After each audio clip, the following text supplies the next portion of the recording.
you and I discussed the Ukraine war years ago, and my opinion has never changed on it. I never thought Ukrainians were ever going to win this war. I never thought they were. I hated the fact that the war happened. People all called me Putin puppet. I didn't care, but it wasn't because I supported Putin. I don't. I think his invasion was wrong. He should not have done it. But I recognize one important thing: it doesn't matter if his war is illegal or not. What matters is who will enforce it, and the answer is no one. Fantastic. Thank you so much for coming on today, Larry. I haven't talked to you for a bit, and then you popped into my head. I was looking at the power of the executive, Larry, and I think you should feel good, because when I was thinking about critiquing institutional power, Larry Sharpe popped into my head. So I wanted to bring you on to see if we can reach across the aisle, maybe the left liberal, libertarian aisle, see if we reach across the aisle, find some agreement. And then, because everybody in chat is everybody in chat, and this is the internet, at the end, we'll probably talk about the things, retouching on the news, revisiting the things that we will continue to disagree on, of course. But no, your chat is going to eat me alive. It always does. Oh, I'm sure. No, they all love you. They all send chocolates. They just all get lost in the mail. You just, they're all getting That's lost. what it is. Yes. Yeah. Yes. All lost in the mail. Yes. So let's start by having you introduce yourself, so anybody who might not be familiar with you can find out who you are. I am Larry Sharpe. I'm a proud libertarian. I have run for office twice in New York State, in 2018 and 2022 for governor. I did not win either of those races, by the way. I'm not the governor of New York. I spent a lot of time trying to assist everyone who is working in an independent party, to include Greens, to include Libertarians, to include We the People, to include RFK Jr. when he was running independent. Anyone who's running independent, I'm happy to assist and try, because I believe the two-party system is completely broken and we have to fix it. And that's what I do constantly. Happy to have you on again. And at the end, we'll be sure to have you be able to, shout out your organization so people can find out more about you. If they support your cause, they can go and support you and help you out. Yep. I'm always happy to see more people that I can, make content out of, more third partiers to see, like, oh, let's look at these ideas. Let's dissect them. Let's look at it. It's all, look, I don't know if you guys have a chance at all, okay? I have no idea, but if you succeed, more power to you. So let's get into the issue is literally, I literally was, last year, I actually moderated a debate with RFK Jr. And two libertarians, and then another debate with Cornel West and two libertarians, because I care about, I really do. I'm not just saying this, I care about third parties. If Cornel West would have won, clearly his policies and mine don't match. But if he would have won and made any impact, if he would have got 5% and got impact in the election, it would have made it easier for every other third party to actually get ahead. Someone has to break a hole so others could. I was trying to get Jill Stein to do more. I thought last year she had the best chance of making impact last year after RFK Jr. dropped out of the race. At first I thought he had the best chance. Then I thought Jill Stein had the best chance. And in neither case was I able to convince them to do as I'd asked. Oh, I'm sure Jill Stein 2082 will do well, and Jill Stein 2088 will do well, and one of those. There'll be a lot of signs and a lot of interviews and a lot of TV time. I'm sure. I mean, man, she look, America's got a taste of Jill Stein 5 or 6 times now. Maybe, you throw somebody else out there, somebody maybe a little younger. I mean, that's what the progressive wing wants too, youth, definitely right now. That's the problem, though. What you're finding here in our country is that people are giving up on third parties, period. You're seeing it everywhere. So you wind up getting recycled people because nobody wants to do it. And they get so scared into, well, I've got to stop Trump or I've got to stop Harris, and that's all they care about. And then they just ignore the third parties. And people keep saying, well, they can't win. Well, they can't win because they never make impact, because every single election cycle, it's the end of the world. And we've got to stop the crazy lefty or the crazy righty, whichever side you're on. So they never move forward. That's the constant series that I fight against. And I keep slamming my head against the wall, Dylan. I'm stubborn or stupid or both or something, but I keep doing it because I really think it's the only answer. The way we keep fighting this left-right paradigm, nothing ever gets solved. Nothing ever gets fixed. And then the elites keep winning constantly, again and again and again. They keep winning. My own party, Libertarian Party, we fight amongst ourselves too instead of trying to fix anything. We don't fix anything either. So I wish my party was better. It isn't. It doesn't fix anything either. So yeah. I don't know if I'm really like completely dedicated to any party. It's just my values happen to fall within a party that I also think that has much more chances of touching institutional power than the ones that are, you know, I think much less likely to touch institutional power. I find it much easier to go into a caucus within a party that I think has a chance of, you know, getting in there. And Yeah, but the thing the at the end of parties the day, trash the caucuses, man. They trash them every time. well, let me tell you, at the end of the day, Larry, I'm ultimately dedicated to values, even like over national flag or like over every, I think values is ultimately what I'm dedicated to. I like that. And so if there was this new party that came in that was gonna, you know, hey, they're really gonna beat the Republicans, they have all your party values more closely, like maybe disagree on a little bit, but a lot closer, I'll jump on that device, of course, because at the end of the day, it's we're goals oriented. Well, the thing is, in the past, the Libertarian Party has been the third largest party. And in 2016, they had the best chance of making impact with Gary Johnson. I really thought that in 2016, Gary Johnson could get 5%. He got 3%, so I was wrong. But I thought he could get 5%. And why does 5% matter? For those your audience don't know that, if you get 5% in a national election, you qualify for national funds, for matching funds nationally, which means now you can make impact nationally, right? That's why they always stop you from getting 5%. That's the number that I'm hoping somebody can get, which then makes that third party possible. Now they can actually compete. And that's where we always stop. So I was hoping 2016 was going to be that year for libertarians, but clearly it wasn't. So let's talk about the libertarian deal with Trump. And because we need to, I need to have this conversation with you because you are the most, one of the most libertarian people I know who I think are dedicated to those values, who I think really care about what you're saying. I think you're absolutely genuine. I feel like if I made a libertarian argument to you to support something you don't support today that you found convincing, I think you'd take it up and champion it tomorrow. Because I just think that's so. I think that's right. who you are. So I think talking to you about this is the best. You're the best person to talk to, and not somebody who, you know, made a call with a candidate, signed on to a personality cult, and so. You saw as well as I saw, and I was going to some of those libertarian conventions, and I saw it where there was a significant portion of the Libertarian Party, especially the Mises Caucus, who wanted to see Donald Trump elected and thought that a Libertarian Party alliance with Trump and a Libertarian alliance with Trump would advance freedom more than seeing Harris win, and that if they were to work with them, then they could see some outcomes. And let me be absolutely fair. There have been some specific instances where that might be true. The only instance I can think of, though, would probably be Ross being freed from prison. The founder of Silk Road, the person who made a mechanism by which people trade things. He didn't sell drugs. He didn't you go on the street corner and sling dope. He made a mechanism by which people trade things. And his sentence, even if you thought he did something wrong, his sentence was life ruining. It wasn't reformative. And so it's good that he's out. I heard everybody at the prison yard was very happy. Yeah, I saw him take out his little plant. It was great. But that's the only thing I genuinely think came from the Libertarian alliance with Trump. That. Yep. Let me respond to that. Part of it is what you said earlier. You said, I would lean with a party that has a better chance of getting access to institutional power. A lot of libertarians saw exactly that. A lot did. I wasn't one of them, but many did. So I understand why they did it. Libertarian Party has been in existence for 50 years. We've been winning arguments and losing elections for 50 years. So we don't win. We don't win elections. So a lot of people wanted to get some kind of power, to have some type of impact. And they thought Trump would give them a chance at that because Trump is very transactional, right? Trump, as most people know, is not really a Republican. I mean, by name he is, but he really isn't. He's a Trumpist. He's himself.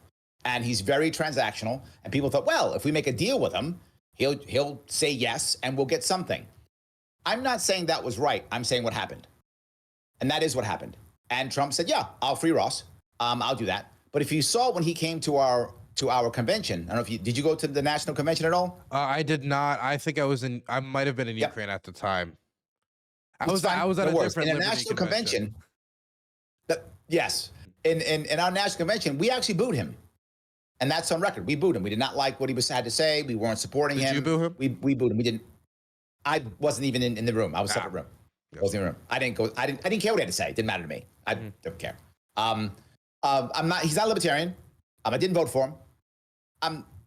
But to understand what libertarians were thinking, they were saying, wait a minute, we have to get something out of this. I was supporting a guy named Lars Mapstead. I don't know if you happen to know who that guy is.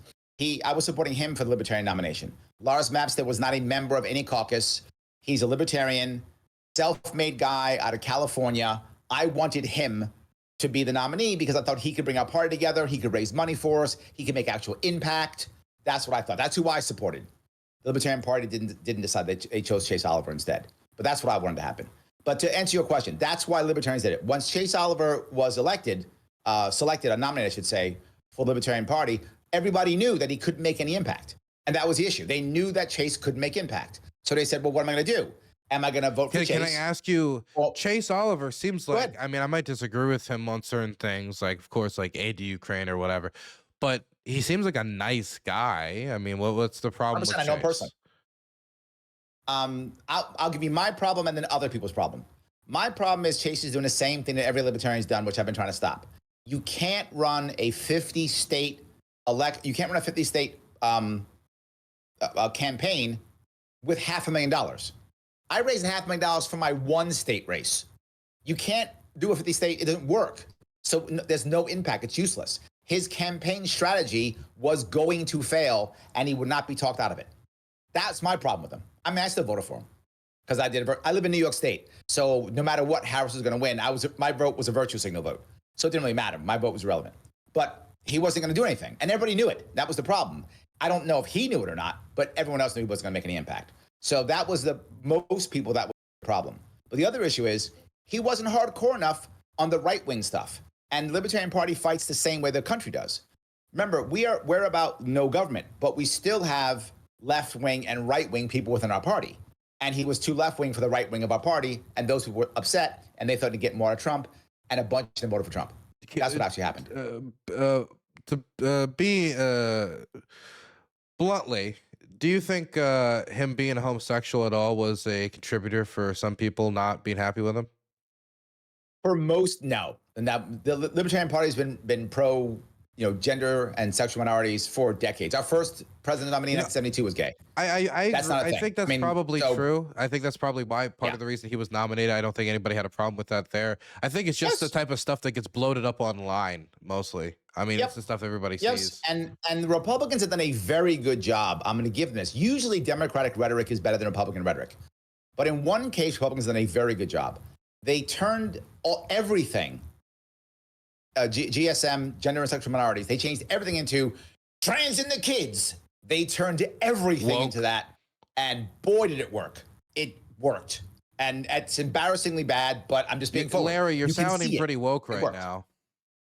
Maybe I'm woke. I don't mind. I don't care. I live in New York City. What do I care? I don't care. I don't care if you call me woke. It's not an insult. Whatever. I don't care. My point is, I think it worked very well. And so many people are against trans in the kids. So they took everything that was gender and sexual minorities as trans in the kids. And then now we don't want that anymore. And they did a very good job of it. I'm being very forward. I know some of your audience like Republicans. I'm still telling the truth. They did a good job of it. No, they did a very good political job of it. And you didn't even need to do it that way. You don't need to necessarily be that very skilled at it. I mean, I remember I still can't get the image of Walsh on like being one of the I mean, he really cares about this issue. Okay. I think everybody would agree about that. And just watching him on Joe Rogan's show being now, so how many kids have gotten gender reassignment surgery? It's like, it's in the millions. It's in the millions, probably in the millions. And then he just Googled it live. Say that? Yeah. If you've never seen this clip before, it is. I haven't. That's amazing. For me, it was revealing. I don't know the number, but I know it's not millions. I've always been and I have trans friends. I'm pretty supportive. As a gender wider member of the LGBT community, whatever that means anymore. And I try to keep myself aware, but I don't care as much as he seems to care. I don't obsess as much as he seems to obsess. and just to be so surprised by that number being thrown out, because to me, I don't understand how somebody could make this so much about their everyday politics in comparison to like how much it actually costs to live in your community, how close is greenery to you, how much green space does your city have. These are like the things that like I actually, when I go to the ballot box myself, I vote on. And hearing him say in the millions, I was like, oh, that's why. That's why he thinks it, because he's just he stays in this bubble and sees so much scrolling on social media, or he's convinced himself that he He's lives not in a alone. totally There different are world. tens of millions of Americans who are in that same bubble. You're totally correct. Of course. There's tens of millions of them, of course, who think exactly that. Absolutely true. So it worked well. This was it. Look, I'm going to be very full with you. The Democrats had a chance at winning this thing, and only one chance, and they threw it in the garbage. And that chance was at running an actual primary. When the Democrats decided to not run a primary, when they made the decision, that was the end of them. That made Trump destiny. And they don't want to believe it, and they'll get mad at it all the time, and they'll do all this stuff, but they're wrong. The reality of it is, once you did that, it was over. And the reason is Harris was a terrible candidate. And I know people will say she had a great campaign. She had a garbage campaign. He was a terrible candidate. Almost any other Democrat could have done better than her, and she had no answers. I see it in my state in reverse. When people have problems and concerns, whatever those problems and concerns are, if you have no answer or a bad answer, people take the bad answer. Always, every time. It doesn't matter what it is. In my state in New York, the Republican Party is totally broken. They never have any answers. The Democratic Party has a bunch of terrible answers. So people keep voting Democrat because they have the answers. Last year was one of the first times where the Democratic Party had no answers. When they asked her, what are you going to do differently than Biden? She said, nothing. I have no answers. Trump had tons of answers. We're going to tariff the world. We're going to invade Greenland. He had tons of answers. Now, bad answers versus no answers. People always take the bad answer constantly. And the Democrats did not understand that at all. And that's why Trump is president. I mean, I feel like that. I'll say for the primary, I think I might disagree on the primary thing. When you're at this stage of, we're in completely uncharted territory. You have 100 days to the campaign because of this unattended to issue. Now you're tapping out the last second, and you're really doing like your last second, like 2 weeks before fight night. You're not going to get Rocky Balboa. You're going to get, which is why they should have had a primary. But the in thing the first is, place. the Democratic, the anxiety was, are you about to have these people go out there and possibly tear each other up on the debate stage for weeks, and then have this primary where you're going to not be, if you have a party primary, as in just have the party officials vote, then it's not a question of the people getting a say or getting called into the election or getting swept into a campaign and them choosing. You're saying the Democratic elites are going to choose, or not even the elites, the Democratic Party activists, if I want to be very far. That's not what I'm asking. What I'm saying is, back in the day, they should have a regular primary, just a regular primary. Even the Republicans and their cult of personality, they did a primary. You think this quickly with this little time, this would be a good use of the campaign time and resources they had?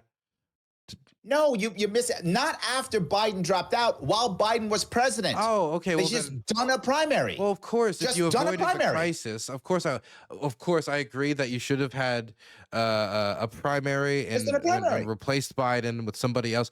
But I thought we were talking about the crises. Once you're in the crises time, you're just kind of strapping the hatch and see what you the do. crisis time is because of the Democratic Party screwed up so badly, and it was obvious in 2016. When they screwed over Bernie Sanders in 2016, a bunch of people left. And how do I know that? Because about 1/3 of the Bernie bros voted for Trump. Why? The average person, particularly young people, they don't pay attention to policies. They don't know. They like Bernie because he was hardcore and he was aggressive in 2016. Well, then they said, well, they got rid of him. So who else is hardcore? And, oh, well, that Trump guy. And they went right to Trump, right? The guy who ran my marketing when I ran in 2018 went from a Bernie bro to a Trump supporter to my marketing guy. Because he just wanted rebels. That's all he wanted. We've been begging for a rebel since 2008. The country's been begging for a rebel when they thought they had one in Obama. He was not a rebel, but they thought he was. And that was the beginning of us screaming for a rebel. We've been screaming for a long time. Then we got one in Trump, and we were scared of that. So we left that after we got it, right? It's like the dog who caught the car. We didn't like it at that point. And then the problem is the Democrats did exactly the same thing that the Republicans did before. In 2012, when when the country was looking for a rebel, the Republicans put up the most establishment guy they possibly could. When Democrats put up an establishment guy, they put up Biden again. They should have put somebody else up. This is Democratic fault. They absolutely should have, without question, just run a primary. If Biden would have won the primary, he wouldn't have because he was incompetent. He wouldn't have. Kamala wouldn't have run. Harris would have never won that primary. Somebody else would have been there, whoever it is, whether it would have been RFK or what's that other guy? What was that other guy who was? Pete Buttigieg could. Wait, you think Buttigieg, RFK would have won the Democratic? No. I'm saying somebody else would have won, right? Yeah. But that's another thing. They run a primary. RFK doesn't jump on a Trump train. RFK wanted to be a Democrat. No, he wanted to run as a Democrat. I don't really. He would have stayed as a Democrat, and what would have happened is whoever would have won, whether that would have been Dean Phillips or whether that would have been whomever, Buttigieg, whoever would have won, would have put RFK on his team. RFK is at least 3 to 4 million votes. Democrats are too Puritan, and I would agree with this purity test on RFK actually, to sweep RFK into their movement for an election. No, and let me be very clear why you're utterly wrong on this. Let me be very clear on this. The reason why is they wouldn't have made RFK on the ticket. They would have promised him something like HHS or something like that Trump promised him. They'd have made a promise to him. He would have stayed on board with Democrats, and those 3 or 4 million votes would have gone Democrat and not Republican. I don't think that, honestly, because he went to the Democrats and he asked, and they said they weren't interested. Correct, but if you run a primary, that changes. That's my point. I mean, if you run a primary, it changes. It's possible that maybe somebody would have grabbed on in the primary, but I don't know if that's. Yep. I honestly think that Absolutely. As a party, we would have seen somebody accepting his endorsement, and it might actually, the benefit would end up balancing out by the people who would be disgusted by him being near RFK, because the Democratic Party generally doesn't like. Hold on, you tell me Democrats who voted for Harris would have said, "I don't like RFK, so I'm voting Trump." Come on now, stop. No, I'm not saying that. I'm saying in the primary. I think because the thing is, they would only accept RFK's help in the primary. Once you're after the primary, I don't. Then they promise RFK something so he won't jump ship. But Trump promised RFK something, and RFK jumped on board. So the Democrats would have promised RFK something, and he'd have stayed. They're not the same. The party culture isn't the same. I really don't think the Democrats would have worked with RFK. The elite wouldn't have, but if the actual guy who wins, like, again, say Dean Phillips had won, or somebody else, whoever had won, say Dean Phillips had won, you think he wouldn't have said, RFK, please don't jump ship. I'll give you something. Just stay with me. Hey, thanks for the raid, Box. I appreciate that, Loader. Thank you. Well, it's all I'm saying is that not that there's no Democrat that would ever, look at it. I'm sure there's probably some Democrat. I think Marianne Williamson might be like a Democrat if somehow she got the ticket, but I also don't think that she's particularly likely to win a Democratic primary. I think it would end up probably being a more high rate like Gavin Newsom or somebody like of that caliber. Maybe like the person like a wild card might be the billionaire from Illinois, not Marianne Williamson. But I don't. Pritzker. I think Pritzker. I don't think, which I don't think is the best pitch for Democrats. By the way, how do we fight this billionaire? Let's run another billionaire. Woo! This is a great idea. I don't think that's a great idea. Even though I like his image, I like how he presents himself as a politician. But I really just don't think any of these high-ranking candidates that I could think of at the top of this primary, that any of them would want RFK with them. In fact, I think they might even look at it as a slight weakness within their party, in the primary at least, to run with RFK. Completely. Honestly, the reason why Trump won or beat the reason why Trump beat Harris in the popular vote is completely because of RFK Jr. It's not even close. That's the reason. Because RFK Jr., you can disagree all you want. The data is in, brother. That's absolutely true. RFK Jr. was at least 3 million votes. And even if that is the case, yes. I'm not going to reside that, but let's say I did. Okay, let's say you were just right on that. That doesn't change the fact that I still think the Democrats would have said no, even if it would have mean they lost. Then they would have lost, maybe. But again, if someone would have been savvy enough, the savvy answer is you get your coalition together. That's the problem. Again, even if you're mad at Trump all day, that's the problem. Trump did the right thing by bringing Tulsi Gabbard in, by bringing RFK Jr. in.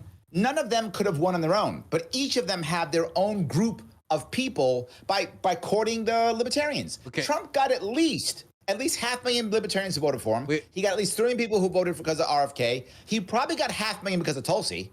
Now you add all those up, and now he beats Harris. We only have so much time, so I want to make sure we get to the topics that I wanted to cover for today. I want to make sure we get to those topics. You go, brother. You and I could talk for hours, man. We can talk for hours. I'm sure we could.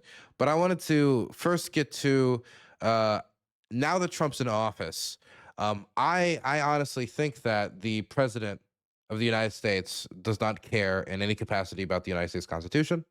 I don't know if you agree with that or you disagree with that, but I think it's pretty clear from his answer of and he swore an oath to protect it 4 months ago, but he said, I don't know, in response to, is it your job to? And then he just diverted, like, he even said, I don't know if it's my, job to protect the Constitution. I don't know. I have to say that I have smart lawyers. He even said it like almost like a mob boss. Like, I have to say my lawyers will follow what the Supreme Court says. Like, this is what a dodgy person who is adversarial with the law and doesn't see it as an institution to uphold would view it. And so I would argue he's not an adversary. I would argue he's apathetic. He doesn't care, right? It's not that he hates the law. He doesn't care. He wants to get what he wants done. If the law will assist him to get it done, he will use it. If the law won't, he will try to bend or get around it. He wants what he wants done, period. He's apathetic. I don't think he's against the law. He doesn't care.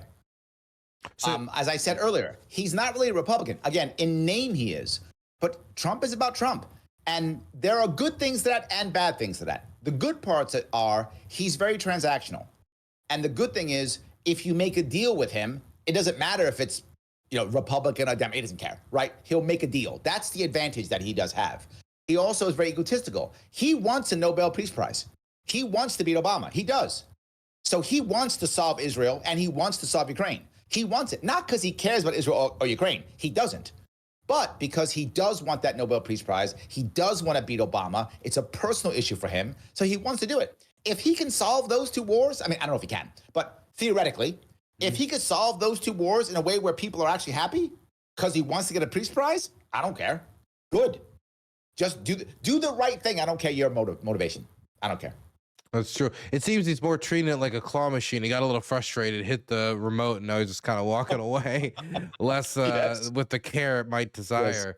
Yes. But I wanted to get into some of these specific instances that I think concern me the most, and I think would concern somebody of your style of politic.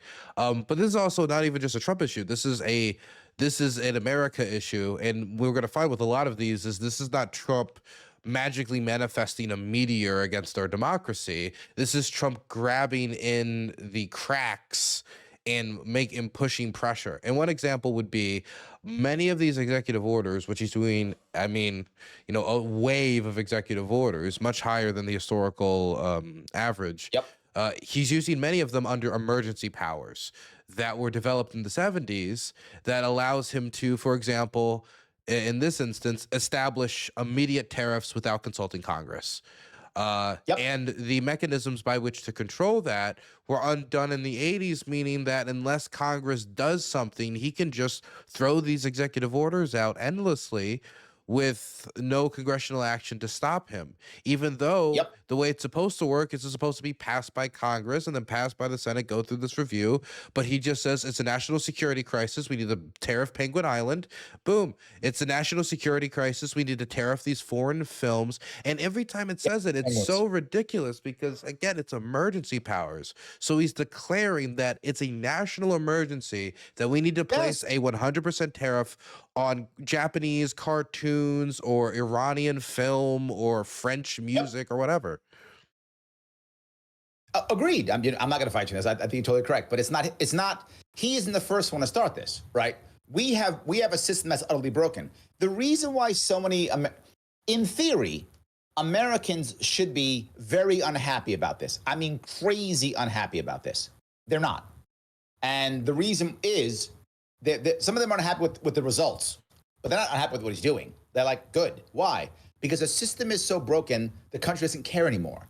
Following the rules doesn't get you where you want to go. Following the rules doesn't get you success. We as a country are unhappy. We're not even dating anymore. We're not even having kids anymore. We're not doing any of the cool. We're not having good jobs anymore. We can't afford housing anymore. Everything's falling apart and the rules don't work. So the country's like, I don't care. Right now, the country's basically begging for a benevolent dictator. Clearly, I'm not. But you can see that's what's happening. They're begging for someone to come in and fix things or break things or whatever the case may be. Again, clearly, I'm not asking for that. But I'm telling you what you see is happening. It's why the world isn't all of a sudden fighting. The next problem is the system rewards Congress for this. Because if he keeps doing executive orders, if it goes well, they go, yay, we supported the president. If it goes poorly, then they go, oh, see, he did it without us. They don't take any responsibility. Congress takes no responsibility. The current system in Congress right now, your audience may not know this, you can't just put up a bill. So you vote for your guy or gal, your local congressman, you vote for your congressperson, and you go, great, they're gonna go to Congress and they're gonna put up these bills and change things. And they go up there and go and put up this bill. And the leader of the House goes, no. The speaker says, no. Well, what do you mean? I was elected in my local place to place up bills. It's a bill. No. What do you mean, no? No. The speaker decides what gets voted on. It's not constitutional. That shit the party's made up. That's not a thing. They made it up. Everyone agrees to it. So that means you have no power. Well, when nothing can get done, what has to happen? Executive orders. That's how it works. And Congress knows that. Remember something, we've been at war consistently since World War II, consistently. We haven't declared war since 1942. It's the last time we declared war. And we've been at war for the past, 80 years, whatever it's been. And we've been at war that long. Why? Because Congress has given up. It just goes, take it, you do it. They've given the executive all the power they have, won't take it back, and won't do anything. Congress has been responsible for almost nothing. That's why everyone hates Congress except their congressman. Why do they like their congressman? Because their congressman brings back a bunch of cash to the district. That's the reason why. So what have we encouraged our congressman to do? Bring a bunch of cash back to the district. That's it. Not to change anything, to fix anything. Bring cash back to the district, and now you're my favorite congressman. Every other congressman is bad, but not you, because I got a job because of you. That's how it actually works. I wish it wasn't true, but it is. So Trump is a symptom of this. Did we declare war? It wasn't Iraq? Trump as the next guy. Or did we? No. No, there was no declaration of war. Yeah, you're right. Last declaration of war was 1942, and it was against 3 countries. It was Romania, Hungary, and Bulgaria. The 3 of Germany's last 3 allies. The interesting point, we never declared war on Finland. Even though Finland was a German ally, we did not declare war against Finland. We only declared war against those 3. Well, yeah, because Finland was in a unique position. They didn't, the Finnish objective from the start of the World War to the end was just survive. It was just get to the end. So we never declared war on Finland. Yeah, we didn't have a reason to. We always felt bad for them. So, okay, I wanted to get to another thing that is of concern to me. I am watching in real time as the President of the United States is using the bully pulpit to intimidate both lawyers, which, I mean, the free legal services, I don't know if you agree with me, but seems to be, he intimidated it out of them. And the agreement seems to be, you give me these free legal services and I won't use the mechanisms of the state to go after you. If you support these causes that are of my benefit. This is how a mob boss operates. This is not how the office of the presidency should be used in service of the American people. It's in the service of him. And it's not just this. There's the big meetings he's selling with officials. I don't want to get into any of the just like crypto scam weirdness that's going on at the same time. But the big picture is, it seems that this president is very open on his cashing in on the office and the using of the office to force other people to help him cash in. I think you're right.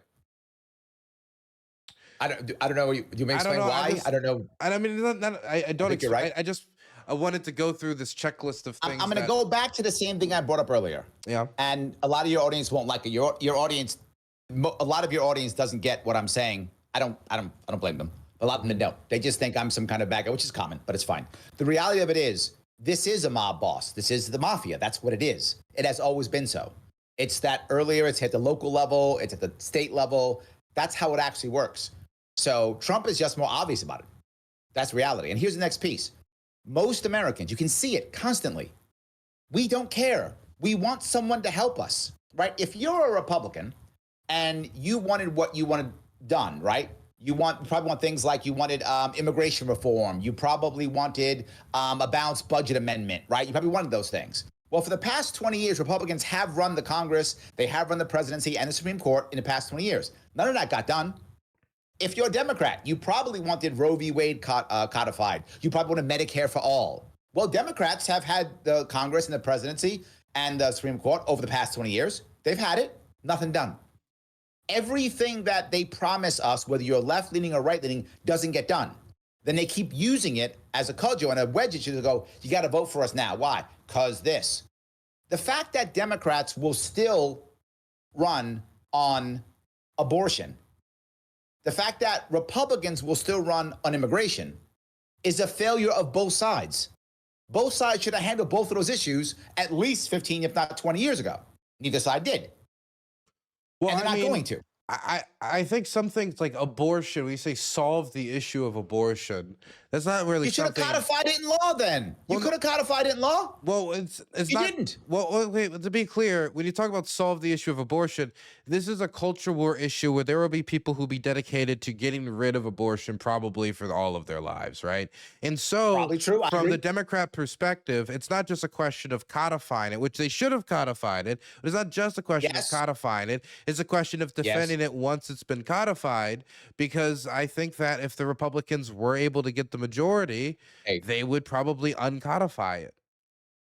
Does it matter? The problem is Republicans ran on solving immigration years ago.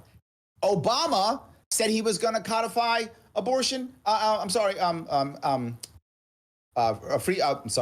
Pro-choice 20 years ago or whenever 15 years ago. He didn't.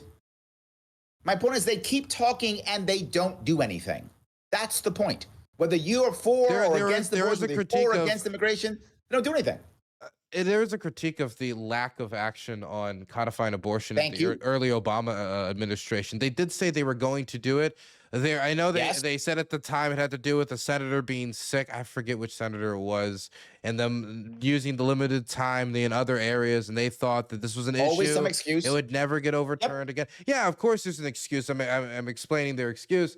I'm not justifying. I'm just explaining what they said at the time.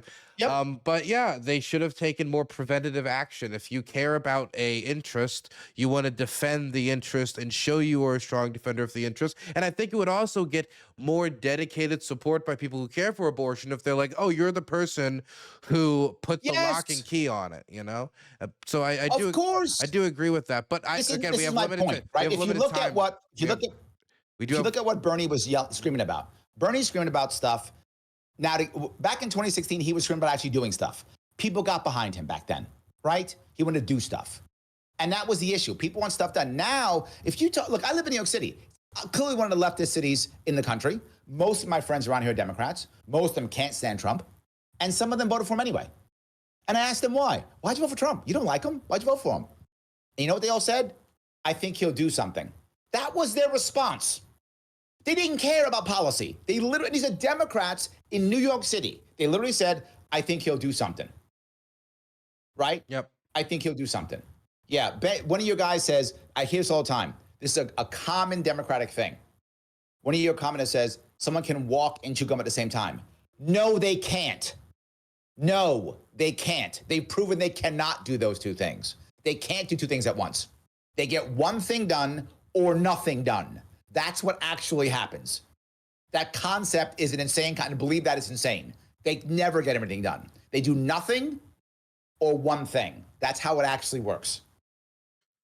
I will say that the message should not be, what are you going to do about housing? Well, we're going to offer you a first-time home buyer a $25,000 tax credit. It should be, we're going to make it easier to build a house. We're going to build a lot of houses, and people who are trying to build one for the first time, we're going to help them buy a house. That's a clear message. Now, after that, if the follow-up question is how, then she can get into here's a tax credit, there's a tax credit. But the way that she answered was like a policy wonk, not like somebody carrying a movement to change the status quo, more like somebody who said, I'm going to take this screw, I'm going to tighten it a little bit, and then we're going to hit the side of it.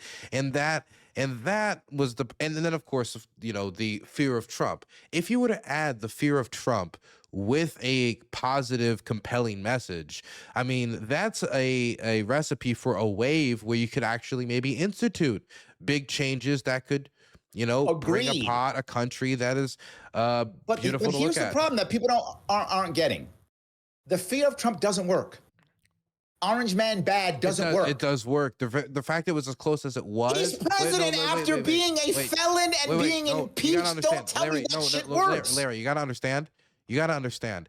If Does not work. let me put it to you this way. Let's say I design this car with all these advantages, but I put a baby in the driver's seat, and then it gets second place in NASCAR. Now, Yep. the fact that it got second place in NASCAR is not attributable to the fact that there was a baby. It was probably attributable to the fact that the car was very good. And my point is that the fact that they lost is so embarrassing because Baby, they what? had the point.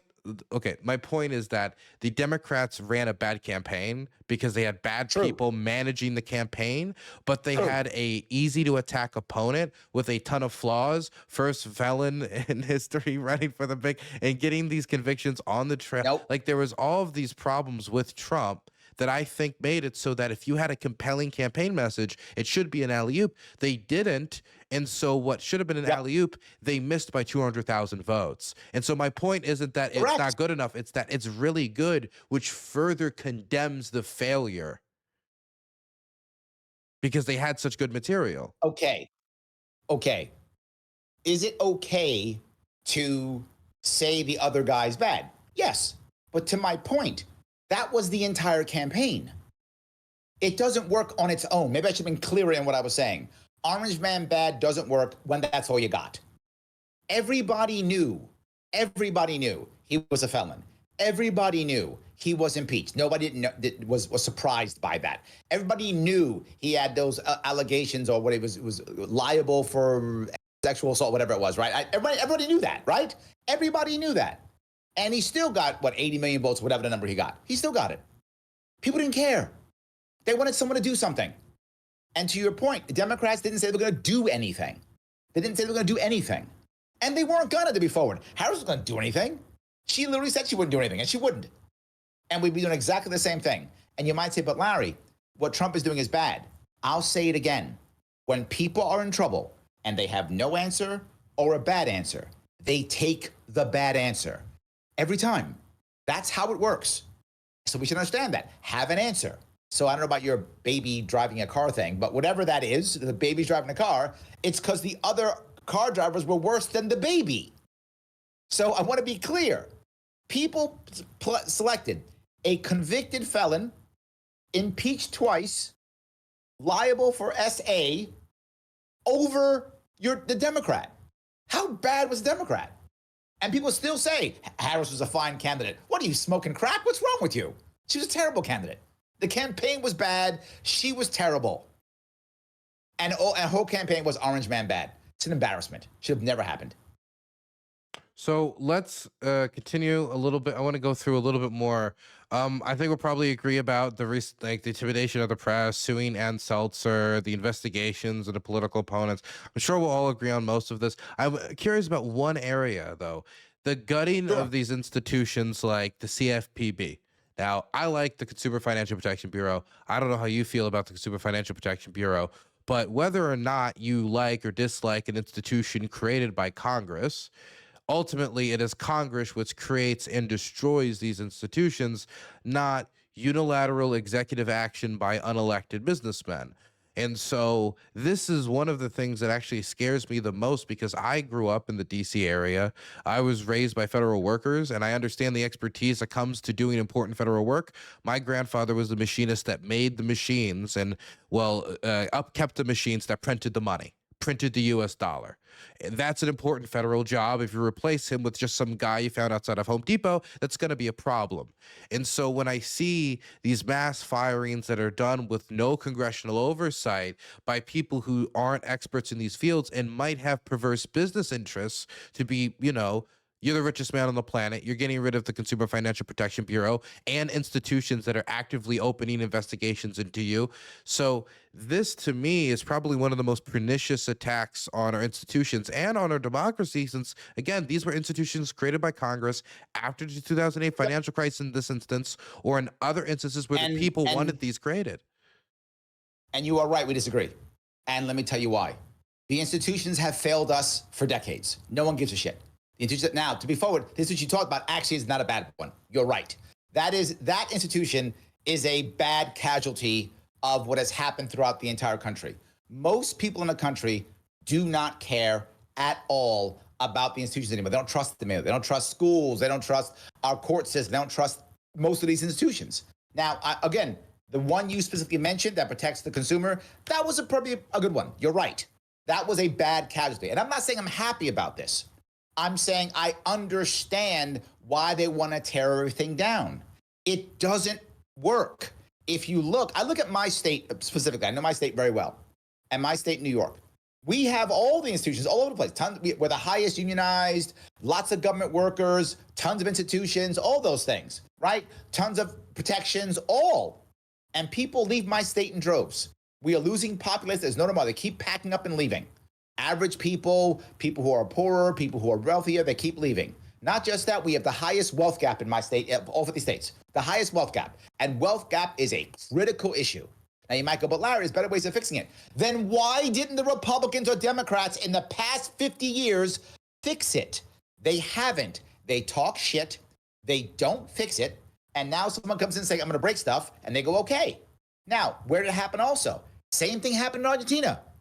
Harvard MLA walks in with a chainsaw and they go, fine, tear it up. We don't care. Why? Because it's been failing for 50 years.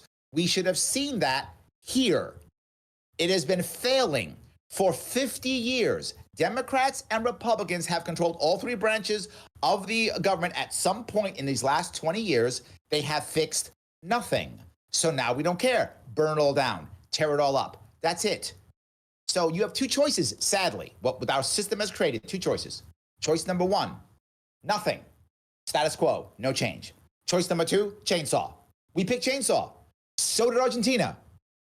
And for Argentina, so far, worked out better than many people thought. Still not great, but worked out better. They had a better outcome than they would have had with a chainsaw. So now America said, give us a chainsaw. We'll try it. Let's go do it.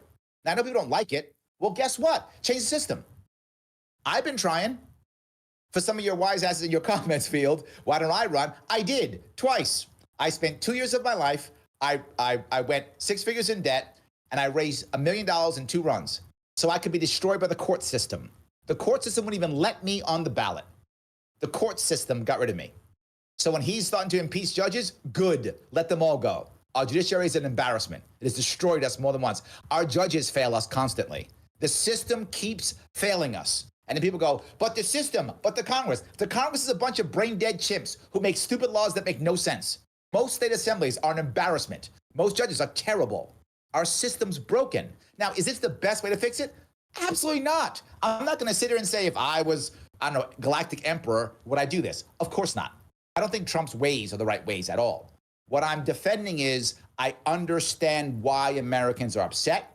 I understand why they want to break things. I understand why people, and remember this, who voted for Trump? It's the working class. The working class voted for Trump like there's no tomorrow.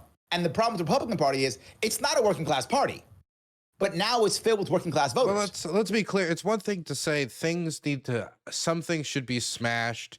We need to start from anew in certain areas. And it's another to take advantage of that feeling in order to go after the institutions that in a cold world actually are taking care of people. The CFPB returned over $20 billion to over 200 million Americans. This is something that's benefited the majority of people. If you pass somebody on the street, it's most likely like you have been helped by the CFPB because they just find some way to inform you, here's your money back. You are part of some scam. Congratulations.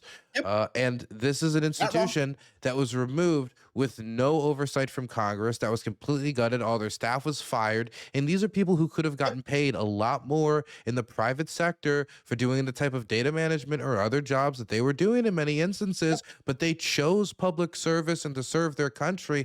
And this isn't just true at the You're not CFPB. wrong, brother. It's I'm with also, you. You're preaching to the choir. I know, but to be I've literally clear, said I agree with I you. know you agree with me.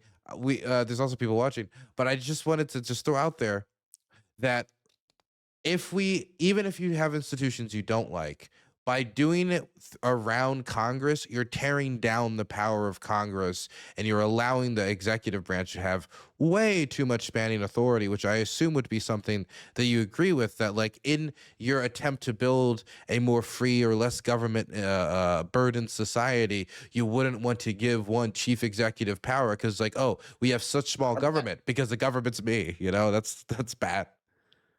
I'm agreeing with you. And, and everything you said, I agree with. What I'm explaining is why Americans don't give a shit. You're correct. And I think that the loss of that institution was a problem. If I was, again, Galactic Emperor, I wouldn't have destroyed it. I would have made it, if anything, I would have made it better. I agree with you. I don't want the little guy getting screwed. I want the little guy getting stronger. I don't want that. I don't like monopolies. I don't like big business. I'm a small business guy. That's what I want. But I'm telling you that this is a symptom. And someone going, look at the one thing he did. Nobody cares. He's going to win again if he runs in 2028. It's not going to change. If the economy gets better, this guy will win again. If the Democrats don't change their logic and don't change the way they speak, Republicans are going to win again. I'll go back to it. I keep saying it. Bad answer or no answer. People take bad answer. That's how it works.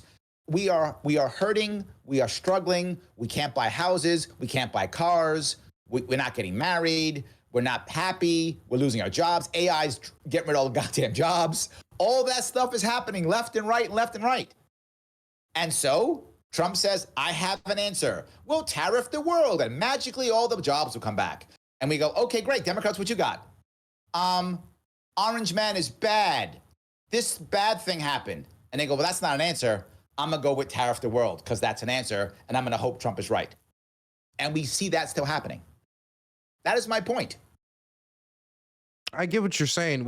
I understand that people are angry, and so it's a bad answer, and then people are directing the bad answer towards, whatever their political opponent could be. Correct. I understand what you're saying.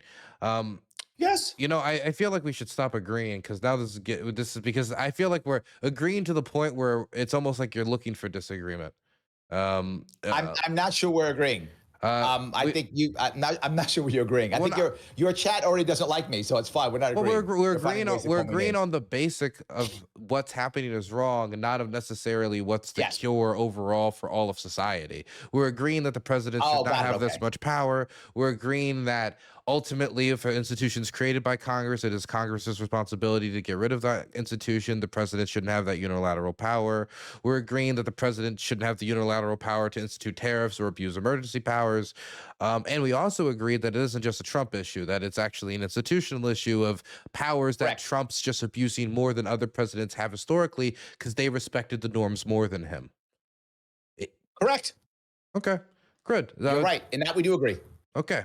And those are the things I wanted to establish with you today. Those were the big things I wanted to establish. Yes. So I wanted to move on to things we might disagree on. So I just want to check in now.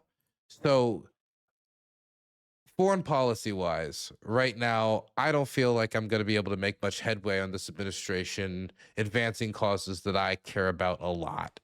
For example, climate change. I don't think this president's going to become Greta Thunberg. I don't think that's happening in the next few years. So I don't expect any movement there. I also don't expect any movement on a lot of the humanitarian endeavors that I tend to care about. And from the way, even if people do not like USA, because I know people have complaints of it, the way that it was gutted, it left staff stranded overseas without pathways to get home.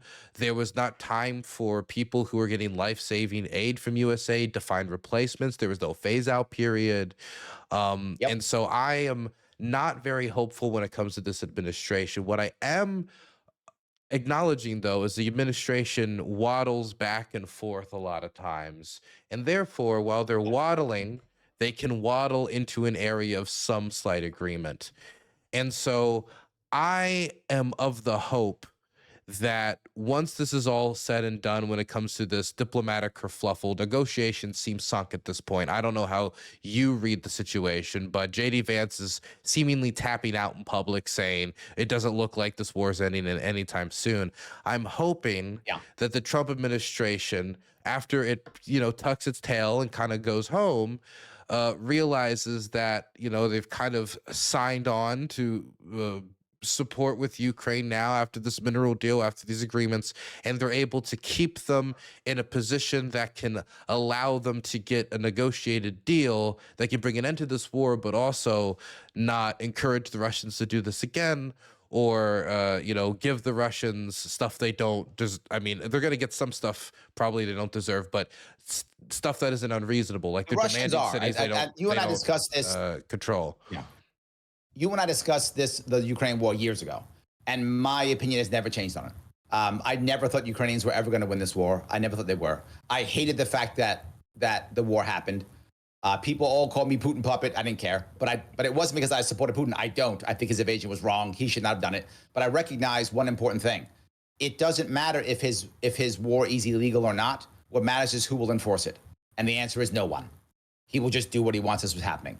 So can we stop it? America's not going to. And I said this already. America's simply not going to. It's going to say, oh, whatever, and let it go, which is what it did, basically. It threw money at Ukraine, not enough to have Ukraine win. It threw equipment at Ukraine, not enough to have Ukraine win. It threw just enough to make sure this war keeps going, which is what I said years ago, and it's like what happened. This is a meat grinder for Americans to throw money at and to keep building stuff and to make jobs and to complain and whatever. Sadly, many Americans care about Ukraine. American government does not care about Ukraine. And that's the sad part, because there are many Americans who actually do care. I meet them all the time. I see the flags here in New York City all the time. People care. The government does not. And I've been saying that forever. Our government does not give a damn about Ukraine. Our government cares about making cash and making deals. And Trump doesn't care about Ukraine either. Trump wants to get, I'm not joking, Trump wants a Nobel Peace Prize. That is my only hope in that he'll end this war, because he wants that damn Nobel Peace Prize. He wants to beat Obama. As silly as that sounds, I honestly believe that's true. So do I think he can end the war? I think it's possible. I think it is. Again, because he's transactional. Will he sell Ukraine down the river? Absolutely he will. He will sell Ukraine down the river, no doubt. But at one point, Ukraine is going to have to somehow acquiesce. I still think Putin is going to get the majority of what he wants. He is going to claim victory, whether it's everything he wants or not, because he's got to go home and say he won, how he beat everybody, all the damage that he's done to his country. He has to say that he's won. He's never going to go home without being able to say he won. So regardless of what the actual outcome is, Putin will say it's a victory. He will go home, have a parade, act like he's won the world. That will happen. And Trump will say he's won. No matter what happens, he will say he stared down Putin. He will say that no matter what, and he'll go back. This is all going to be a thing about saving face. If he can make that happen, I would rather that happen. Otherwise, it's just, 2 or 3 more years of this war, more Ukrainians and Russians dying. The Ukrainians are not going to get enough support. The Europeans are not behind them enough. And the Americans are not behind them enough. And eventually, the Russians simply aren't going to stop. Putin is not going to stop. He doesn't care if his economy is broken. It isn't right now yet. It's hurting, but it's not broken yet. He's got more time to keep fighting. He's just going to keep fighting. So I'd rather him stop it if at all possible, if it can be done. I hope he can get it done. I think that what is going to happen is was it 4 or 5 provinces that the Russians want? They want I think it's 5, provinces. Right? 5, there we go, yes. He'll get at least 4 of the 5, if not all 5. And they'll have a peace treaty. Now, the good thing about this is, if America actually does a deal with minerals, and actual Americans are physically there taking the minerals out, that is terrible for Ukraine. The deal for Ukraine is garbage. I feel terrible for Ukrainians. The deal for them is going to be garbage. But if Americans are physically there, that is the only thing that would stop Putin from doing it again. If Americans are physically there. That's what has stopped this happening, period. Americans physically being there. So this is the only advantage to having this deal, is that Americans will physically be there. That would stop them. And secondly, what will happen, and this hasn't talked about yet, but it will happen also, this is my next prediction, is that Russia will also make another mineral deal with America. So there'll be 2 mineral deals. There'll be one from Ukraine and one from Russia. And Putin will tell his people that's reparations for the war. He will tell his people that the deal he gets with America, which will be we'll be buying minerals from Russia. He will tell his people that it's reparations from the war. And that's not a good outcome for Ukraine. I'm not saying it is. I still think it's true. That's going to happen. I don't see any other way around it. I don't see America throwing troops on the ground. I don't see Europeans putting troops on the ground. I don't see Europeans even supporting Ukraine anymore. I think they will walk away eventually too. That's my view. I know it sounds terrible, but I think it's going to happen. Okay. Man, I feel like I have a lot of disagreement. Well, I mean, Yep. I feel like You want a disagreement? I gave you some. Go ahead. that's true. We did start with some disagreement. I think the first Go area ahead. I would throw out there is no circumstance where the Ukrainians can give up the regions that Russia's asking for. I've gone to those regions. The Russians hunt civilians like they're animals. They strap drones to bombs, and here's on the human safari. It's called the human safari for a reason. I released a documentary about it about a month ago on what's going on there, and that type of violence being welcomed into the city through the giving up of places like Zaporizhzhia, a city of 700,000. The Russians have never even gotten close to taking a city that large, and they're nowhere close to the city. That's a demand they say to even have talks and negotiations. They also demand that Ukraine can't have an army anymore. That means they need to get rid of their armed forces, and then Ukraine will then hope that Russia doesn't take advantage of it to just take the whole country as an entity. And so everything I look when it comes to Russian demands are stuff that cannot be ceded, and there are defensible positions for Ukraine. For example, they have the Dnieper River stopping Russia from crossing into Kherson. Zaporizhzhia is a gigantic city. There's still Kramatorsk and Slovansk in the Donetsk region. So they're not going to be able to give this up while also keeping the respect of their people. So they're going to have to fight for it. And the Russians have not shown themselves to adjust to be able to, concede to these territorial demands. So I'm of the opinion that the United States at this point, now that Ukraine has acceded to all of our demands, they agreed to our unilateral ceasefire, they agreed to the mineral deal, they played the song and dance even when their nation was kind of being humiliated by the United States administration.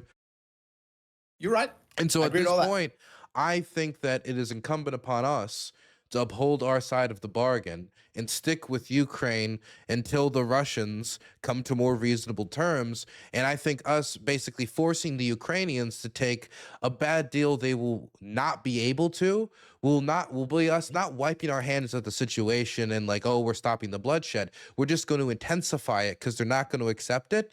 And then they're going to have to deal with this war without our help. And you say that you believe the Europeans are going to back off. They don't have the option to back off. They don't have the when I talk to European defense leaders, the few that I do know, or those in the community, they're in a state of panic. They're of the opinion that Europe is facing the security crisis of its era, and the United States has just pulled the rug out from under them. And so they're in a race to scramble. Hold on. They think Russia's going to run the table and invade all of Europe? That's their fear. That's their genuine fear, and we're seeing them make moves. You just told me they can't take. You just told me they can't take a count of 700,000. How are they going to take over countries?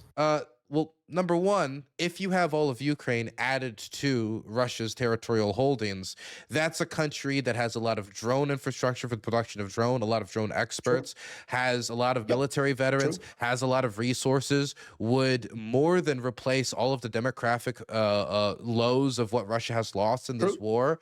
And that's on top of the fact that they still have Belarus, a burgeoning alliance with the North Koreans, where they're bringing in day laborers and foreign soldiers, and 40% of Russia's shells are North Korean now. Like, the North Korean-Russian partnership is gigantic. And so from the European perspective, the next few years where they're militarizing as fast as possible is probably some of the most dangerous, because it's them waking out of the peace dividend. So if there's any moment where they need to help Ukraine hold back the Russians, it would be now as they're rebuilding. Rheinmetall, European defense conglomerates, if you look at their stocks right now, they're not just growing, they're exploding. The German government and this new conservative CDU government, let me finish this quickly. Hold on, they're doing this. Okay, go ahead. Let's just lastly on this. The CDU, this is Angela Merkel's party. This is the queen of, we don't want to get rid of this debt tradition. We want to make sure we don't blow up German debt. Their party just got rid of the debt cap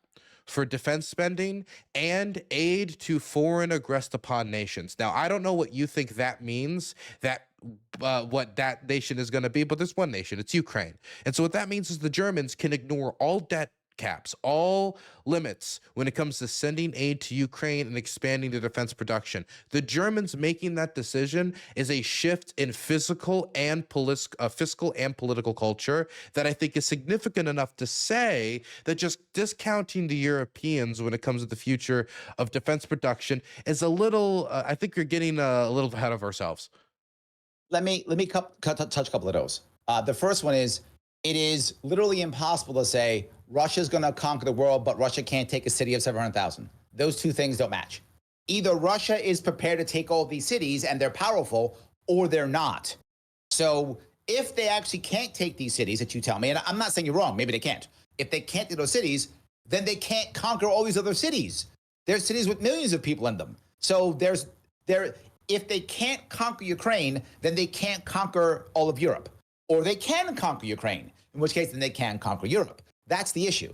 Number one. Number two, if Europeans actually believe that, if Americans actually believe that, why aren't American troops right there? Why aren't Marines invading, I don't know, Sevastopol or whatever would be the appropriate invasion point? Why aren't they doing that? Why aren't they getting the Turks to get involved? Why they're not doing any of that stuff? So they don't actually believe that. That's absolutely not true. Americans do not believe that Russia's going to conquer the entire Europe. Not true. There's about 140 million Russians, give or take, maybe 20 million, 25 million Ukrainians left over. There's 450 million Europeans.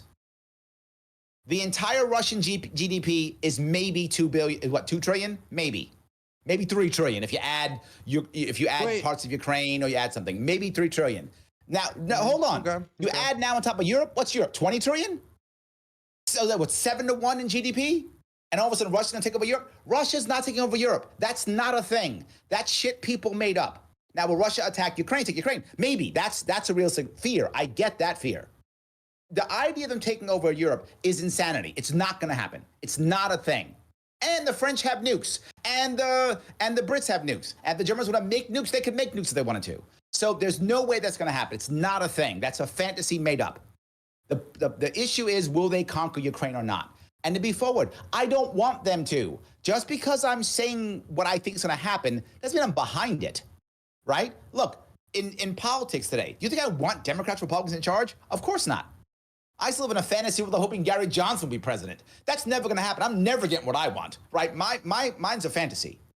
But it doesn't mean I can't look at what's happening and know what's real. What's real is the Russians are not going to conquer Ukraine. I'm sorry, not going to conquer Europe. That's not a thing. That's a fantasy made up. There's no evidence of that. You just said they can't take cities right now. You can't take Zaporizhia? How are you going to take Poland? Impossible. Not a thing. They could take Romania. It's not a thing. Next piece I want to bring up. Just because Americans care about Ukraine, and many Americans do, I get that completely. It doesn't mean our government does. Our government does not. You can see how Vance talks. You can see how Trump talks. Our government does not. We are not going to support them. And the Germans can do all they want. The Germans said that stuff because Trump is abandoning them. They think Trump's going to bail out of NATO. And he might. This is something that Trump could do. If he bails out of NATO, well, the Germans got to have to do their own thing. The Germans did all what you just said, not because of Ukraine. They did what you said because of Trump. That's why they did it. Trump is ready to bail out of NATO. That's why the Germans made those changes, not because of Ukraine. Well, absolutely not true. I don't think that's fair. I think it's a combination of both. If it was just, oh, America said we're not going to support Europe, and there was not the largest war on European soil at the same time, I think there wouldn't be as much of a defense boost for Rheinmetall or the rush to get rid of their debt traditions, like they're like skinning themselves on this. So I think that just discounting the largest war in Europe and making that decision is a little hasty. I'm not saying you're wrong. I'm saying what American government is showing us they're going to do. American government has bailed out of every single war we've been in. We bailed in Afghanistan. We bailed in Iraq. We bailed in Vietnam. We bail all the time. You're just naming the wars that we didn't win. You're not naming. I mean, we won Grenada. We won in Iraq one. We didn't bail on that. There's other. Okay. I mean, we didn't win Iraq one. Saddam Hussein was still in charge. We did not win Iraq one. I know I was injured that time. Wait. So as far as I was aware, the goal was to remove them from Kuwait, And then there was a question of whether the goal was to remove them also from Iraq. And they got There was that question. there was Yes. that question, but that doesn't mean you didn't win in Yes. the objective. They stopped themselves before they went in. If they went in and then they failed, then it would have been we'll call a it a draw. We'll call it a draw. Pearl Harbor Fine, a we'll Japanese draw. victory? Yes or no? They had bigger objectives, but they didn't go for them. Was Pearl Harbor a victory? For the Japanese. Yeah. Yeah, of course. But they didn't end It up wasn't going for the decisive. carriers and taking out the carriers. But it was still a victory Well, because they won the battle. We won the war. I would buy that. It's fine. They didn't win the war. They won the battle. I'd buy that. They won the battle, but they lost the war. So I would say the same thing when it came to the Iraq war. They won the Battle of Kuwait, but they lost the war. It wasn't the battle. Because they had to go, Kuwait was its own war. They had to go back in again years later. Well, they went back in again years later. You know, there could be two wars. Fine. Whatever you want to say, fine. I'll agree with you, whatever you like. The point is, we bail constantly. When we go in, we make things worse. When we leave, things get better. That's how that works. So we're not going to support these people. We never do. We don't support them. Again, as a government, I divvy up the government between the people. I know a lot of people who care about Ukraine personally, a lot of them. I know you're one of them too. I care about Ukraine. I don't want Ukraine to go under. I just know we're not going to do anything. And what I see is more and more people dying for nothing. If you remember, when we talked like 2 years ago, 3 years ago, I told you back then, Russia will get most of what it wants. That's how this ends, with Russia getting most of what it wants, with Putin declaring a victory, regardless of what it is, and with America saying, we did it, no matter what the end is. I told you that. That's on record. It's recorded. Yeah, I know you said 3 years it. ago. I still disagree. And it hasn't changed. And I think a year from now, 2 years from now, whenever this damn thing ends, I hope this year, I think I'll be right. Nothing has made me think I'm wrong on that outcome. And if we had made this outcome 3 years ago, it'd be a lot less dead people. I mean, Russia's demand. Well, no, I mean, when you say have that outcome 3 years ago, we'd have a lot less dead people. Under that auspices, that would imagine that Russia takes over the entire country, right? No. If we would have made the deal to just give them the whatever 4 out of 5 or whatever, I don't know enough about it to know the details of what that peace treaty would be. But whatever that percentage would be, give them the 4 out of 5. Whatever provinces they want, or whatever the thing is. I still feel like this is naive because it assumes that a demilitarized Ukraine is a safe Ukraine. It says get rid of your gun and hope the burglar doesn't come back. Because the deal that they offered, every deal that the Russians said that they would accept had to include a demilitarized Ukraine. So what we're talking about is disarming the victim as part of the peace treaty, which is always going to lead to failure. I got to be clear on this. That has always been Putin's opening bid. In fact, his opening bid has also been that he wants reparations paid to Russia from Ukraine. He's not getting that. That's not going to happen. He probably won't get a demilitarized Ukraine either. But he has to start high and but hope he gets a he's had that position for over 3 years. Yes, and eventually Trump will say, "Here's a mineral deal." And we'll wind up giving you money because we'll buy you minerals or whatever. And he'll change his mind. Back then that they would have accepted the deal of them not being demilitarized, because the deal that was being negotiated, the deal that you're referring to, the one that was being talked about in Istanbul, included the framework for demilitarization. The thing that the Ukrainians and the Russians were debating was how not, are they going to be demilitarized? No, they were going to demilitarize. It was a question of how much they were going to demilitarize. The Ukrainians said, so then you work on that piece, whatever it is. But the problem is the Russians said 75,000 troops. The Ukrainians wanted a number that would actually be able to defend the country. And that was a dividing line that was clear that the Russians wanted Ukraine to be defenseless. And as long as that's a key demand, you're not debating peace, you're debating your later execution. You're kicking the can down the road, which I don't think is preserving peace. This is why Zelensky wanted peace. He wanted peace guarantees. He wanted security guarantees from America. Yes. Now, Trump doesn't want to give them. Biden could have. Why didn't Biden give them that? Why didn't Biden say, literally, okay, we'll do the 100,000 or whatever the number is. But America is in writing saying we will defend Ukraine. If Russia invades Ukraine, you go to war against America. He could have just done that. then who cares? The idea point, that who said they had to cares? wait until the war was over because they didn't want there to be like defense commitment during an active war, but they still could have put They the keep mechanism. Well, saying let me that finish. Let all me day finish my sentence. long. Let me It's finish my sentence. excuse. They could have. I agree. They could have put the mechanisms in place to say, fine. Then Yes. when the war ends, we're announcing now that immediately goes into effect. I agree that they could have been much more committed to that. I did Yep. want to go through the other things on this list that you talked Oh, about. go ahead, please. Yes. When it comes to Yep. can't conquer Ukraine, the logic doesn't make sense. The Soviet Union had one of the most piss poor performances in Finnish history during their winter war. I think most historians would agree that the Soviet invasion of Finland was not military excellence at its finest. Agreed. But over the years and through the winter war, they got better. They became better generals. They got better tactics. They better maintained their equipment. And by the They were end, using reindeer. It was very impressive. very impressive. By the way, very Yes. lean meat reindeer. I enjoyed it actually, but I don't think I'll There we go go. back for it. But it was very lean for anybody who likes lean meats. Anyway, the point is that they used it as a learning experience and they improved. And the Russians that invaded in 2022 are a lot different than the Russians that exist today. And there's a lot of problems with the Russian army today when it comes to a lack of armored vehicles, which is crazy when you talk about the Soviet surplus. The fact the Ukrainians burnt through that is incredible. There's a problem when it comes to manpower, or the fact that Russian volunteers on average are 50 years old. That is not something. The people who are signing up now are over 50 years old on average. Like, these are real problems that the Russian army has, but they are also improving. Aren't when it comes Ukrainians to having the same problems? Yeah, the Ukrainians have the same problem because they Same both problem. had post-Soviet birth collapse.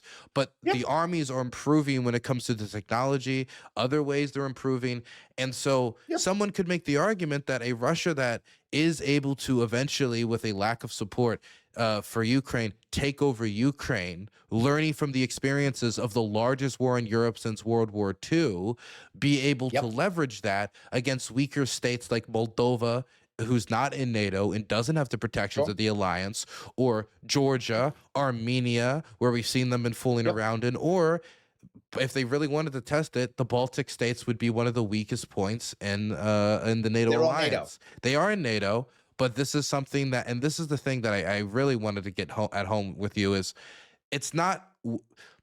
Defeating an alliance isn't as simple as an offensive hot war. And I don't think the Russians' goal is to conquer Paris. I think the Russians' goal is to go back into the realms that they have historically had their empire, going back and having more influence in places like Romania, Bulgaria, Poland, Estonia, Latvia. This is to them a much more achievable goal than marching and capturing London or Dublin and like establishing the new Rome. And another way to do that, a way that probably would have given them much more success in Ukraine, is subversive tactics, influencing the body politics. They're having a lot of success in Romania right now in influencing the body politic of Romania. There was a huge scandal on the buying of votes in Moldova. They're trying to influence the body politic in other ways where maybe you don't need to conquer Bulgaria. Maybe you... Where are you going with this? My point is, it's not as simple as marching armies into European capitals. Hey, all of Europe can collect its GDP. Well, if you have 3 nation states say, no, we don't want to invest in this defense package because the Russians asked them to, like Hungary or Slovakia, or nation states that could stop Europe from defending itself, there's other means and mechanisms by which the Russians can advance their interests. But they can do that with or without Ukraine. That is true that they can do that with or without Ukraine. But if they have with or without Ukraine, if they have Ukraine added to their leverage, added to their power, it's just going to make the situation worse. And Russia will be seen as triumphant. They'll be seen as having a certain momentum that America is declining, the liberal order is falling. They already are, man. I don't know what you're talking about. The reality of it is, Russia cannot conquer all of Europe. You've admitted that. I know that. It cannot happen. That's a fantasy. And people say it all the time. It's not a thing. Can they conquer Ukraine? Maybe. Maybe they can. I'm not expert enough to know if they can or cannot do that. Maybe they can. My issue is if we can make any peace where Americans are physically there, and or Trump actually agrees, and I don't know if he will, but I hope he will, to actually saying, I will defend Ukraine, then Ukraine will be safe. Russia will take its win. Russia is going to take its win no matter what. Do you honestly believe, and this is a serious question for you, Do you want us to believe, let's say tomorrow the Russians break through and they're on their way to, some big city that you think they can't take. Let's say that happens. It's on their way. That all of a sudden America's going to say, send the 82nd Airborne in, have the Marines invade. No way. No, I don't. You think the Germans going to say, take the German army, move the Germans in? No way. Now, the French have been talking trash because the French are mad because the Russians kicked their ass out of Africa. I get why the French are mad. The French want to send somebody. But the last troops the French even sent, they were European trained Ukrainians. They didn't do well. They fell apart. We're not going to defend them, man. And I'm not saying it's a good or a bad thing. I'm not making a judgment on whether that's true. I mean, I don't want Ukraine to fall. But the point is, we're not going to. So the answer is one of two things. Let them keep fighting, and we can. And look, if Ukrainians want to fight to the end, I'm not Ukrainian. I don't get a say in that. They can fight if they want to. My opinion from an outsider is you're not going to win this thing. Find a better answer some way, shape, or form. Is it unfair? Absolutely. The world's not going to get behind you. The world's not going to support you. Find a better answer. It sucks you were next to Russia. It sucks they invaded. It's terrible. And the only answer is find the best one possible for you. If they want to keep fighting, let them fight. I'm not against people fighting for what they want. But we're not going to support them enough for them to win. So, and right now, the past, 6 months or so, it's been all Russia the past 6 months or so. Am I right? I don't know what do you mean it's been all Russia? I mean, Russia's had a lot of victories in the past 6 months, haven't they? They pushed them out of that Kursk. They pushed them out of that Kursk area. The Kursk, that's probably the only significant, I think, would be the Kursk one. Everything else has been basically. Yeah, so they've had wins. Well, that is a win. They've surrounded, what's that one city? Oh my God, I don't know enough about this to be clear, but there's a major city, Pokrovsk, is that right? They did not surround Pokrovsk. They're in the process of surrounding the city. They weren't before. They moved closer to that city. So look, it has been like a massive breakthrough. So it's not surrounded. Yeah, but I'm not saying they're all of a sudden, breaking through and they're on their way to Kiev. I'm not saying that. But everything I've seen, and maybe I don't see as much as you do, obviously I don't, but everything I've seen, it has been small Russian victories, a small victory here, a small victory here, a small victory here. That's what I keep seeing. Well, I mean, it depends on how you analyze a victory. Because if you say like a Russian airfield blowing up is not a victory, well, then it's not a victory. If we say that, long-range strike policy against Russian energy infrastructure and making it harder to fund the war is not a victory, well, then it's not counted as a victory. If we say the Ukrainians producing more drones, long-range strike drones this year than every other year of the war combined ×2 is not a victory, then it's not included as a victory. But these aren't things that are, here's a flag rising over a pile of rubble. And so what ends up happening, what I see. What ends up happening is 10 little village houses end up being more significant than 100,000 drones being like this is. And so I understand that there are territorial changes, and the territorial changes benefit the nation with more troops to throw at it. But war is not a spreadsheet. It is not as simple as +1 -1.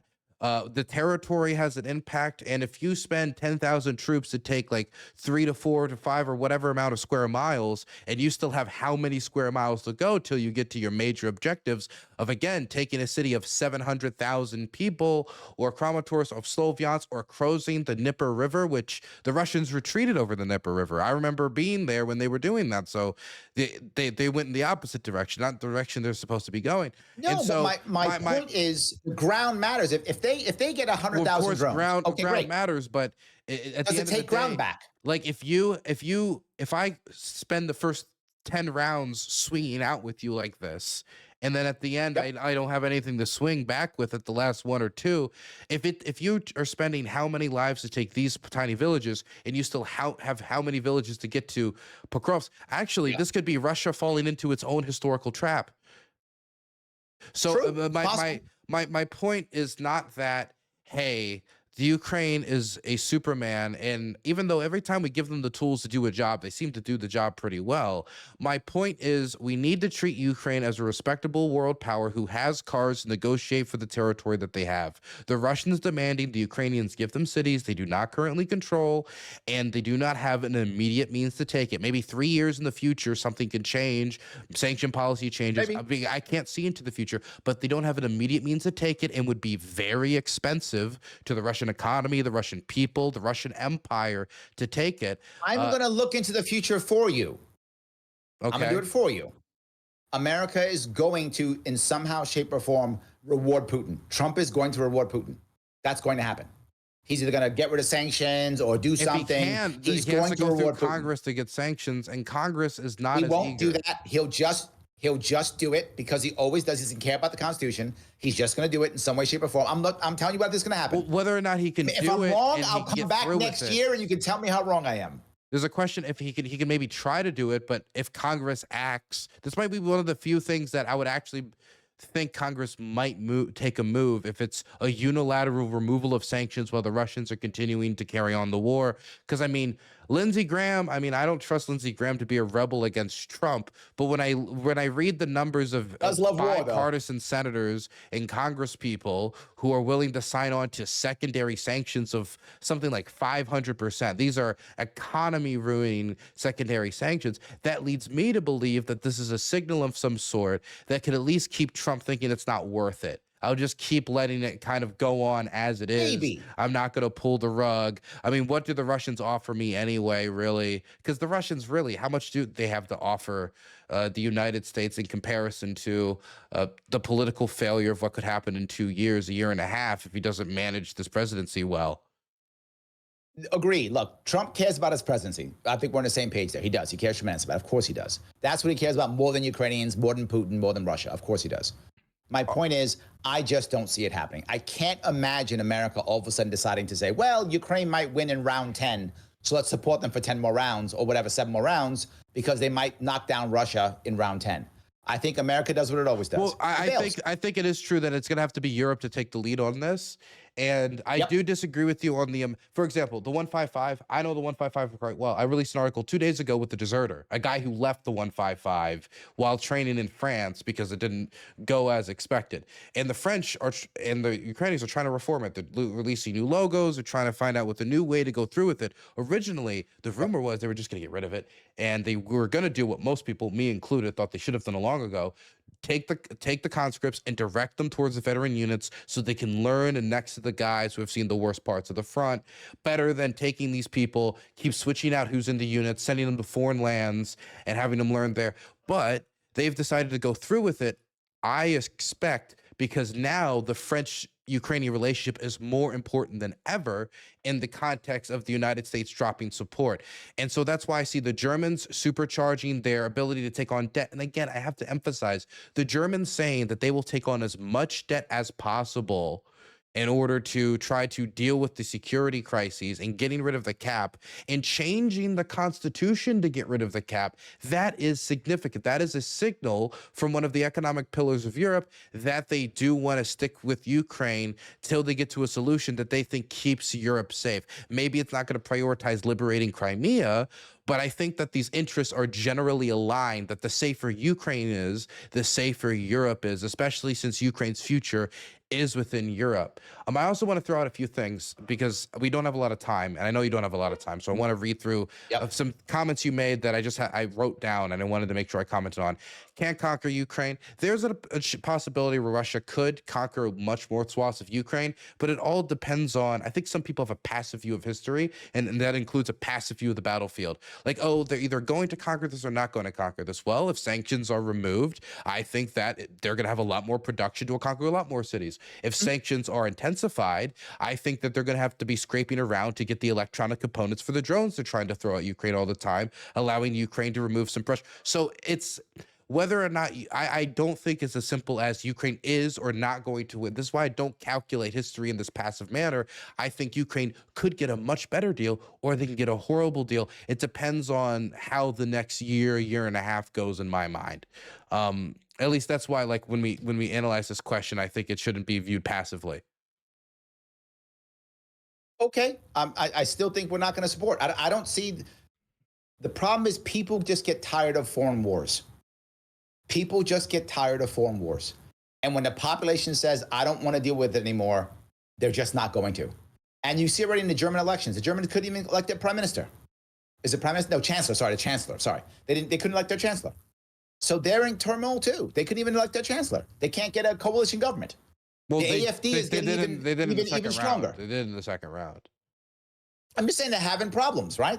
They didn't just get it right away. Well, yeah, they had a second They round got vote. troubles. We had like 11 votes though. We had like 11 for our speaker. What do you mean? Oh, yeah. And a point, we're having problems too. Exactly my point. Yes. I don't think it's that cut and dry at all. And I think if you don't have a population that is behind this, meaning behind it. But to be clear, we're also kind of looking at Russia as kind of like a wall or an unstoppable. We're viewing Russia as we're viewing them like the bear. We're viewing them almost like a mythological creature in some ways that we talk about them. Like, for example, Russia will keep going. Like, Putin doesn't care about the economy. Well, Putin might not care about the economy, but you know, as a libertarian better than most, that whether you care about the economy ends up caring about you a lot of the time. And the government, and whether or not the people can feed themselves, or whether or not the state can continue to actually write the checks for $4,000, because there are soldiers reporting that they're not getting their payments on time. And if the guys on the front line who were there for pay are like 45 years old, and the reason they're there is they're getting $4,000 or $5,000 a month, and those checks stop clearing, you think that dude's gonna run into the enemy position when he can barely breathe? So I think that I agree that Putin might be, in my mind, extremely dedicated to this idea of rebuilding Russian empire, because he believes he's one of the historical big men. He believes that this is his role for Russian history, but it's not as simple as a decision-making apparatus as what Putin wants. Because if he believes he's going to get overthrown, well, then to save the Ruski Mir, you live to fight another day. And so I agree that Putin might have these dreams of pushing Russia to the brink, but Russia might not be able to allow him to push it to the brink. Maybe, but I don't see that. I mean, Russia. I'm not saying Russia is some magical, mythical creature. I've never said that. What I'm saying is they're just so much bigger than Ukraine, and America is going to bail on Ukraine. You see it already. Trump's already in the process of doing it. He's going to bail on Ukraine, and Europe is going to have to step up big time. I feel like we've had more positive Trump-Ukraine news in the last few days than we've had probably in a while when it comes to weapon sales being approved, the mineral deal finally going through, the fact that Trump is, even if he won't call out Putin directly, saying that there's a certain party that is giving him the issues now, and it's pretty clear he's indicating this to Russians. I don't think Trump is a reliable ally. This is why I didn't want him to be president, because I didn't think he was a reliable ally. But I also think that even a America that goes in and out when it comes to support is still going to be more of a problem for the Russians than I think the other scenarios for Trump, which was, for example, removing the sanctions is the worst thing Trump could do. And as long as he keeps the sanctions in place and they enforce them semi-vigorously, then that alone is going to be something that builds up with time, because the Russian economy isn't breaking down, but it is creaking, it is snapping, and it is chipping away. And they can't, like you talk about 2-3 years in the future, I don't see the Russian economy really dragging on 2-3 years in the future at this pace, especially if the Ukrainians are continuing to expand their drone production and putting pressure on the energy sector. Maybe, but then does Russia get desperate and do the same in return to Ukraine? They've been doing that for up to 3 years now. I mean, they keep doing it. I don't know. I've heard those drones over they sound like lawnmowers, by the way, when they fly over your head. But the same thing is, right, as Ukraine goes, Ukraine will have an economic issue also. Ukraine has 40-something-year-old people in the front. All the problems that Russia's having, so is Ukraine. Ukraine's going to have a problem with armored fighting vehicles too. They're all going to have the same problems back and forth, and they're both going to learn and and have stronger, smarter soldiers. They're all going to have better generals. All that's going to happen on both sides. The question is, will America and Europe back Ukraine or not? My gut says no. If they don't, Ukraine will have to have a peace in some way, shape, or form, and Putin is going to say he's won. Even if he doesn't, even if he only gets 3 out of 5 or whatever he gets, whatever the deal is, even if he doesn't get what 100,000, they have to get 200,000 or whatever number of troops that Ukraine agrees to, whatever that end game is, Putin will say, "See, I won." But I don't see any end deal with the Ukrainians agree to any demilitarization. They're not going to, because they don't. If anything, the Ukrainian perspective is we must militarize more than ever. Well, here's the most important piece. Will the Russians at one point get a breakthrough on the ground? If they don't, I think you're right. It's a grindstone. But if they at one point break through and actually are marching on Kiev or marching on some big city, that is the hope of every Russian war planner. Yeah, of course. Yes, if that happens, they may change things. Dude, I have to run. I'm so sorry. No I have an worries, 8 o'clock I got to run to. You have a good one, okay? have to run. Anything you want to shout out before you go? Guys, if you want to come watch me at all, please head over to The Sharp Way on YouTube, The Sharp Way on Twitter, The Sharp Way on Facebook. Happy to talk to any of you if you like. I do live shows almost every night. You can yell at me if you want to. I don't mind. All good. I hope to see you guys very soon. And Dylan, always happy to come on, brother. Anytime you want, happy to come on. Awesome. You have a good one. Bye-bye. All righty.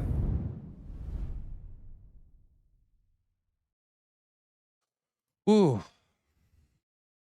Hello, hello, hello.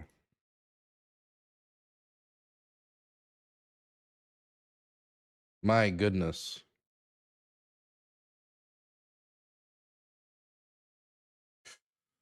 Ooh. Man, 2 back-to-back talks. Vosh, then straight to Larry Sharp.